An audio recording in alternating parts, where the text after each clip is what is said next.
March পর ধানমন্ডি 32 বাংলাদেশের প্রথম যে বাকশাল শেখ মুজিব, সেই শেখ মুজিবের যে বাকশালের যে আস্থানা, যে প্রধান বাসভবন, এটা ভেঙে গুড়িয়ে দিয়ে এখানে পাবলিক টয়লেট করার আহ্বান করবো আমরা।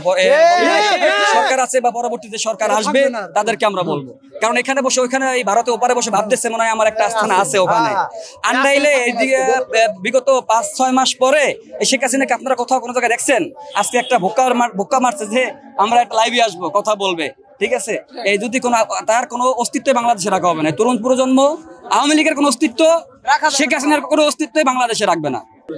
সাধারণ জনতা এখানে দেখেন কারো কোনো ব্যানার নাই। আমি কেন অনেক ব্যক্তিগত হয়েছেন, অনেক রাজনৈতিক সংগঠন বা বিভিন্ন সাধারণ শিক্ষার্থী সবাই আসছে, কিন্তু কোনো ব্যানারে আসে নাই। 5ই আগস্টের আগে যেভাবে আমরা ঐক্যবদ্ধভাবে ফ্যাসিস্ট শহীদ হাসিনার বিরুদ্ধে আন্দোলন করছি, ঠিক একইভাবে আমরা আজকেও এখানে এই বাংলাদেশের প্রথম বাকশাল মুজিবের আস্তানা ভাঙ্গার জন্য, বাসভবন ভাঙ্গার জন্য আমরা এখানে আসছি।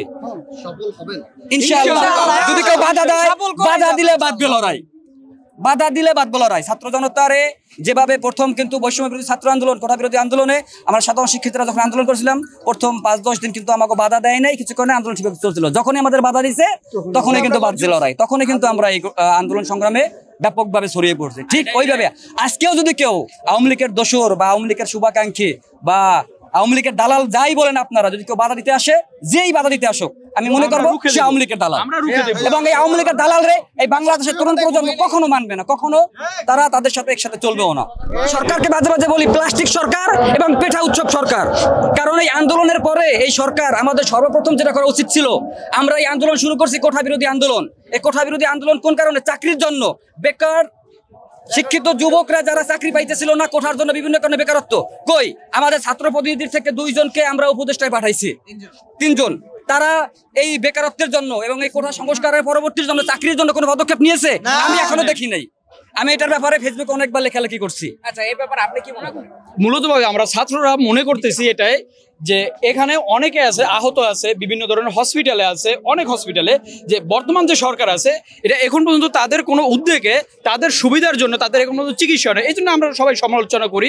আমরা যারা বর্তমান যে ছাত্রগুলো আছি, যারা বর্তমান প্রজন্ম আছে, আমরা সবাই এর সমালোচনা করতেছি। দ্রুতভাবে যেন যারা হসপিটালে আছে তাদের যেন একটা সুচিকিৎসা হয়, এই জন্য আমরা আবেদন করতেছি। এবং আজকের যে আমরা কর্মসূচি, এটার মাধ্যমে আমরা প্রমাণ করতেছি যে আমরা ছাত্ররা এখন পর্যন্ত দুমে নাই।